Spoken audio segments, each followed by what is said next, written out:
Hello friends, welcome back to GK prince academy.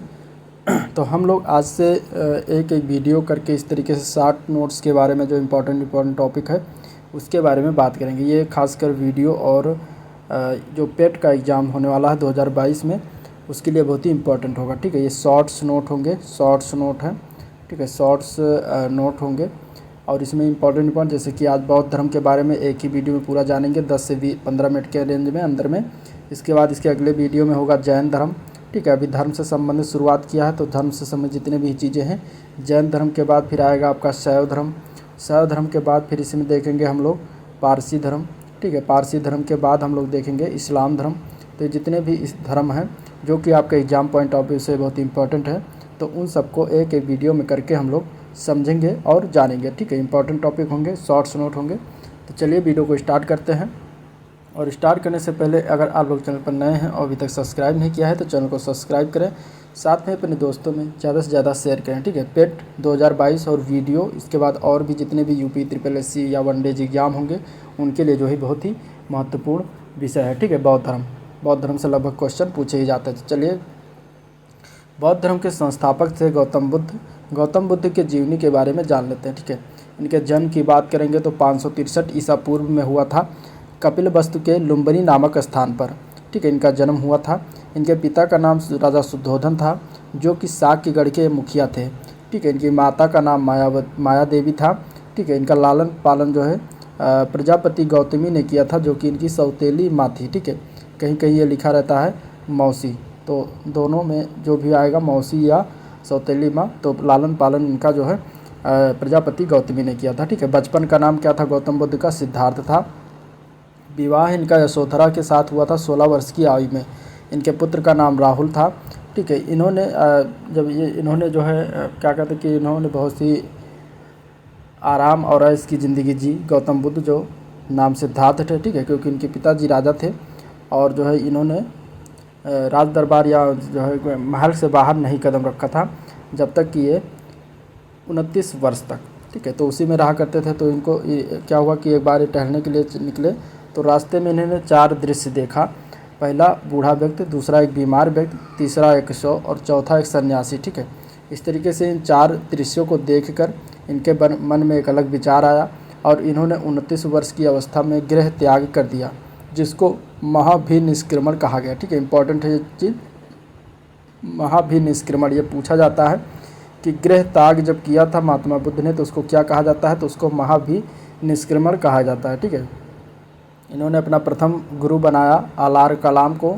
ठीक है, जो कि वैशाली में रहा करते थे और उनसे इन्होंने सांख्य दर्शन की शिक्षा ली एवं शून्य का ज्ञान प्राप्त किया। द्वितीय गुरु इनके बने रुद्रक रामपुत्र। उनसे जो है इन्होंने योग का ज्ञान प्राप्त किया और ज्ञान प्राप्ति इनको ही कठोर वर्ष तपस्या किया 6 वर्ष तक। तब जाके इनको जो है 35 वर्ष की आयु में वैशाख पूर्णिमा की रात को निरंजना नदी के किनारे पीपल वृक्ष के नीचे ज्ञान की प्राप्ति हुआ और ये इसके बाद बुद्ध कहलाया। ठीक है, और वो स्थान जो जहाँ पर इन्हें ज्ञान प्राप्त हो उसे क्या कहा गया? बौद्ध गया कहा गया। तो इस तरीके से इनमें जो है बदलाव आया और इसके बाद 35 वर्ष की आयु में इन्हें जो है ज्ञान प्राप्ति हो गया। ठीक है, इसके बाद अगर हम इसमें देखें तो प्रथम उपदेश की बात करें तो सारनाथ में दिया था इन्होंने। ठीक है, जिसको ऋषि पत्तनम कहा जाता है और इस प्रथम उपदेश को धर्मचक्र प्रवर्तन कहा गया। ठीक है, बौद्ध ग्रंथों में क्या धर्मचक्र प्रवर्तन के नाम से जाना जाता है। उपदेश जो है इन्होंने पाली भाषा में दिए थे। ठीक है, भाषा पूछी जाती है कि महात्मा बुद्ध के जो है भाषा उपदेशों का कौन सी भाषा था? तो पाली भाषा, जनसाधारण की भाषा थी जो कि पाली थी। ठीक है, और इसके बाद अगर हम देखें तो इन्होंने अपने सर्वाधिक उपदेश जो है कौशल, वैशाली, कौशाम्बी में सबसे अधिक मतलब यहाँ पर दिया और सबसे अधिक कौशल देश की राजधानी श्रावस्ती में सर्वाधिक उपदेश दिया। ठीक है, इसके बाद अगर हम देखेंगे तो इनके प्रमुख शासक कुछ अनुयायी थे, बिम्बिसार, प्रसेनजित या उदयन। ये तीनों क्या थे? इनके बौद्ध धर्म के अनुयायी थे। इनकी मृत्यु कब हुई? तो इनकी मृत्यु हुई थी 80 वर्ष की अवस्था में 483 ईसा पूर्व में कुशीनारा, देवरिया जिला यूपी में पड़ता है कुशीनारा, तो वहाँ पर इनकी मृत्यु हो गई थी। ठीक है, और जिसे बौद्ध धर्म ग्रंथों में क्या कहा गया? महापरिनिर्वाण कहा गया। ठीक है, तो इस तरीके से इसमें इनकी मृत्यु जो हुई थी वो एक चंद्र द्वारा अर्पित भोजन करने के बाद हुई थी, और जिसे बौद्ध धर्म में क्या कहा गया, महापरिनिर्वाण कहा गया, ठीक है।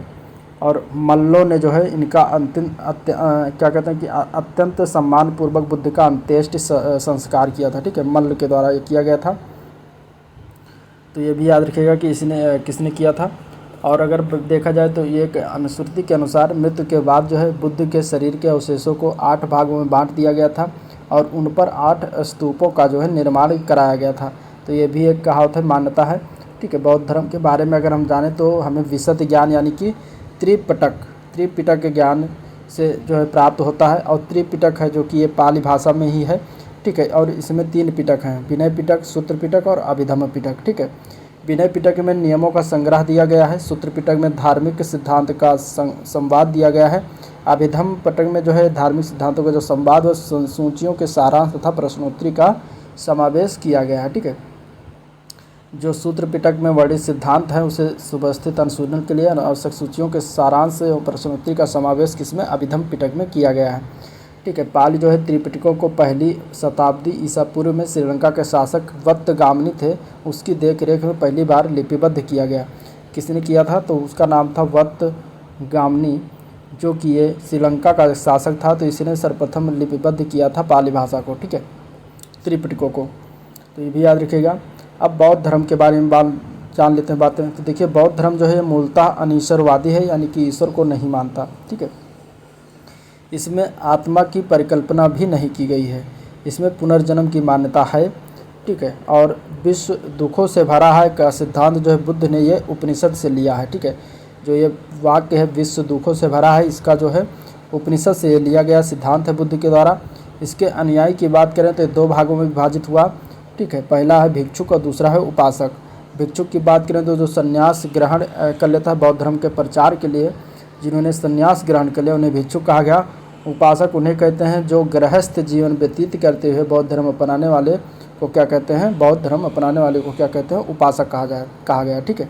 यानी कि गृह कार्य में भी संलिप्त हो और बौद्ध धर्म भी अपनाए तो उन्हें उपासक कहेंगे। और भिक्षुक जो है पूर्ण रूपेण जो है बौद्ध धर्म का जो है क्या कहते हैं प्रचार प्रसार करने लगा, उसी में लिप्त हो गया, तो उन्हें भिक्षुक कहेंगे।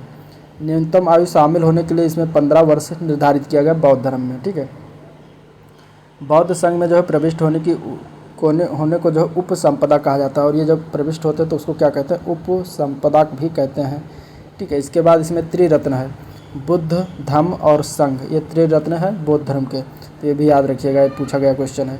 अब कुछ बौद्ध सभाएं हैं जो बहुत ही बहुत सारे एग्जाम में पूछा गया है। प्रथम बौद्ध सभा जो हुई थी वो 483 ईसा पूर्व हुआ था। कहाँ पर, तो राजगृह में हुआ था। अध्यक्ष थे महाकश्यप और शासनकाल किसका था, तो अजातशत्रु का शासनकाल था, ठीक है। द्वितीय जो बौद्ध संगीत हुई वो 383 ईसा पूर्व में हुआ। वैशाली स्थान का नाम था और सभा कामी इसके अध्यक्ष बनाए गए। शासनकाल था काला अशोक का, ठीक है। काला अशोक का शासनकाल में क्या हुआ था, द्वितीय बौद्ध संगीत आयोजित किया गया था। तृतीय बौद्ध संगीत जो हुआ था वो 250 ईसा पूर्व में हुआ था पाटलिपुत्र में। मोगलपुत्र इसके जो है अध्यक्ष बने थे और अशोक का शासनकाल था उस समय, ठीक है। चतुर्थ बौद्ध संगीत जो हुआ था वो 98 ईसा पूर्व में हुआ था और स्थान था कुंडलवन, ठीक है। उसके अध्यक्ष बनाए गए थे वसुमित्र और अश्वघोष जो थे ये उपाध्यक्ष बनाए गए थे और कनिष्का के काल में ये हुआ था। तो इस तरीके से 4 बौद्ध सभाएं हुई जिसका चारों का शासनकाल दिया गया और चारों के अध्यक्ष, चारों का स्थान, चारों का समय दिया गया, ठीक है, याद रखिएगा। अब इसमें अगला पॉइंट देखते हैं। तो चतुर्थ बौद्ध संगीत में जो है बौद्ध धर्म 2 भागों में डिवाइड हो गया। पहला बना हीनयान, दूसरा महायान, ठीक है। प्रसिद्ध त्यौहार जो अगर बात करेंगे बौद्ध धर्म का तो बैसाख पूर्णिमा या बुद्ध पूर्णिमा होता है, ठीक है। इसके बाद इसमें हम देखेंगे तो 4 आर्य सत्य हैं इसमें। पहला है दुख, दूसरा है दुख समुदाय, तीसरा है दुख निरोध, चौथा है दुख निरोध गामिनी प्रतिपदा, ठीक है। ये 4 क्या है, आर्य सत्य हैं बौद्ध धर्म के। इसमें कुछ अष्टांगिक मार्गों की बात किया गया है जो कि संसारिक दुखों से मुक्ति हेतु जो है ये अष्टांगिक मार्ग अपने से अपनाए गए हैं। पहला है सम्यक दृष्टि, दूसरा है सम्यक संकल्प, तीसरा है सम्यक वाणी, चौथा है सम्यक कर्मांत, पांचवा है सम्यक जीव, छठा है सम्यक व्यायाम, सातवां है सम्यक स्मृति और आठवां सम्यक समाधि, ठीक है। इस तरीके से अष्टांगिक मार्ग अपनाए गए इसमें जो कि संसारिक दुखों से मुक्ति प्रदान करता है, ठीक है। इसके बाद बुद्ध ने जो है मध्यम मार्ग का उपदेश दिया है, यानी कि न उच्च न लोर, मध्यम मार्ग अपना ये मध्यमा प्रतिपद का उपदेश दिया है, ठीक है। बौद्ध धर्म और जैन धर्म में समानता की बात करें तो अनीश्वरवाद के संबंध में दोनों में समानता है, ठीक है। यानी कि अनीश्वरवाद बौद्ध धर्म ही मानता है और जैन धर्म भी मानता है। इसके बाद प्रथम बुद्ध की मूर्ति की बात करेंगे। प्रथम मूर्ति जो है मथुरा शैली के अंतर्गत, लेकिन सर्वाधिक मूर्तियों का निर्माण जो है गांधार शैली में हुआ है, ठीक है। यानी कि बुद्ध के मूर्तियों का निर्माण जो है गांधार शैली के अंतर्गत किया गया है, लेकिन प्रथम मूर्ति जो संभवतः बनाई गई वो मथुरा कला के अंतर्गत बनी थी। इसके बाद इसमें अगर हम देखा जाएगा तो तिब्बत, भूटान और पड़ोसी देशों में बौद्ध धर्म का प्रचार प्रसार जो है पद्मसंभव ने किया था और इनका जो है संबंध बौद्ध धर्म के वज्रयान शाखा से था, ठीक है। इनकी 123 फीट ऊंची मूर्ति जो हिमाचल प्रदेश के रेवारसर झील में स्थित है, ये भी याद रखिएगा, ठीक है। भारत में उपासना की जाने वाली प्रथम मूर्ति जो थी संभवतः बुद्ध की ही थी। इसके बाद कुछ बौद्ध मठ जिनसे क्वेश्चन पूछे जाते हैं, तो बौद्ध मठ में टाबो मठ है, जो कि ये कहाँ पर है तो तबो गाँव स्पीति घाटी में हिमाचल प्रदेश में स्थित है, ठीक है। नामग्याल मठ जो है धर्मशाला में स्थित है हिमाचल प्रदेश में। हेमिस मठ ये लद्दाख में है, ठीक है। थिक्से मठ ये भी लद्दाख में है। सासुर मठ ये जो है लाहौल स्पीति हिमाचल प्रदेश में है। मिंड्रालिंग मठ जो है ये कहाँ पर है देहरादून उत्तराखंड में। और रूमटेक मठ ये है गंगटोक सिक्किम में है। तवांग मठ अरुणाचल प्रदेश में है। और नाम ड्रालिंग मठ ये कहाँ पर है मैसूर कर्नाटक में। तो देखिए मिंड्रालिंग और नाम ड्रालिंग ये दोनों याद रखिएगा। मिंड्रालिंग आएगा तो देहरादून, नाम ड्रालिंग होगा तो मैसूर कर्नाटक। लास्ट है बोधिमंडा मठ जो है ये बोधगया बिहार में स्थित है। इसके बाद एक इसमें आया था पॉइंट है कि बुद्ध के प्रसिद्ध अनुयायी शासकों में बिंबिसार, प्रसेनजित और उदयंत है। व्यू पर बताया इसको। बुद्ध के पंचशील के सिद्धांत का वर्णन जो है छांदोग उपनिषद में मिलता है, ये भी याद रखिएगा, ठीक है। छांदोग उपनिषद में पंचशील का सिद्धांत मिलता है जो कि बुद्ध का होता है, ठीक है। तो ये था कुछ हीन है। और बौद्ध धर्म जो चौथी संगीत हुई थी उसमें हीनयान और महायान शाखा में विभाजित हो गया था। और महायान संप्रदाय का क्या कहते हैं कि आदर्श जो है वो बोधिसत्व है महायान का, ठीक है, बोधिसत्व। इसके बाद बौद्ध जो है बोधिसत्व दूसरे कल्याण को प्राथमिकता देते हुए अपने निर्वाण में विलंब करते हैं, ठीक है। इसके बाद इसमें देखा जाए तो हीनयान का आदर्श क्या है, आहर्त पद, ठीक है। हीनयान का आदर्श आहर्त पद है, महायान का आदर्श बोधिसत्व है। और आहर्त पद को प्राप्त करना हीनयान का आदर्श हो जाता है। जो व्यक्ति अपनी साधना से निर्वाण की प्राप्ति करते हैं उन्हें ही आहर्त कहा जाता है, ठीक है। और धार्मिक जुलूस का प्रारंभ सबसे पहले बौद्ध धर्म के द्वारा प्रारंभ किया गया। बौद्धों का सबसे पवित्र त्यौहार जो है वैशाख पूर्णिमा है, जिसे बुद्ध पूर्णिमा के नाम से जानते हैं। इसका महत्व इसलिए क्योंकि बुद्ध पूर्णिमा के दिन ही बुद्धि का जन्म, ज्ञान की प्राप्ति एवं महानिर्वाण प्राप्ति हुई थी, ठीक है। यानी बुद्ध पूर्णिमा के दिन ही तीनों चीज़ें हुई थी, इसीलिए बहुत ही इंपॉर्टेंट हो जाता है। यानी जन्म, इसके बाद मृत्यु, इसके बाद ज्ञान की प्राप्ति, ये तीनों कहाँ पर होता है, बुद्ध पूर्णिमा के दिन हुआ था, ठीक है। इसलिए महत्वपूर्ण हो जाता है, वैशाख पूर्णिमा के रूप में इसको मनाते हैं। तो ये था कुछ पॉइंट जो कि बुद्ध पूर्णिमा के बारे में, बौद्ध धर्म के बारे में, जिसको हम लोगों ने जाना देखा। अगर वीडियो पसंद आया तो लाइक करिए, चैनल को सब्सक्राइब करिए, साथ में अपने दोस्तों में ज़्यादा से ज़्यादा शेयर करिए, ठीक है। और आज का वीडियो पर एंड करते हैं, मिलते हैं नेक्स्ट दिन, तब तक के लिए थैंक यू। और ये सीरीज़ चलती रहेगी तो इसलिए चैनल से जुड़े रहिएगा।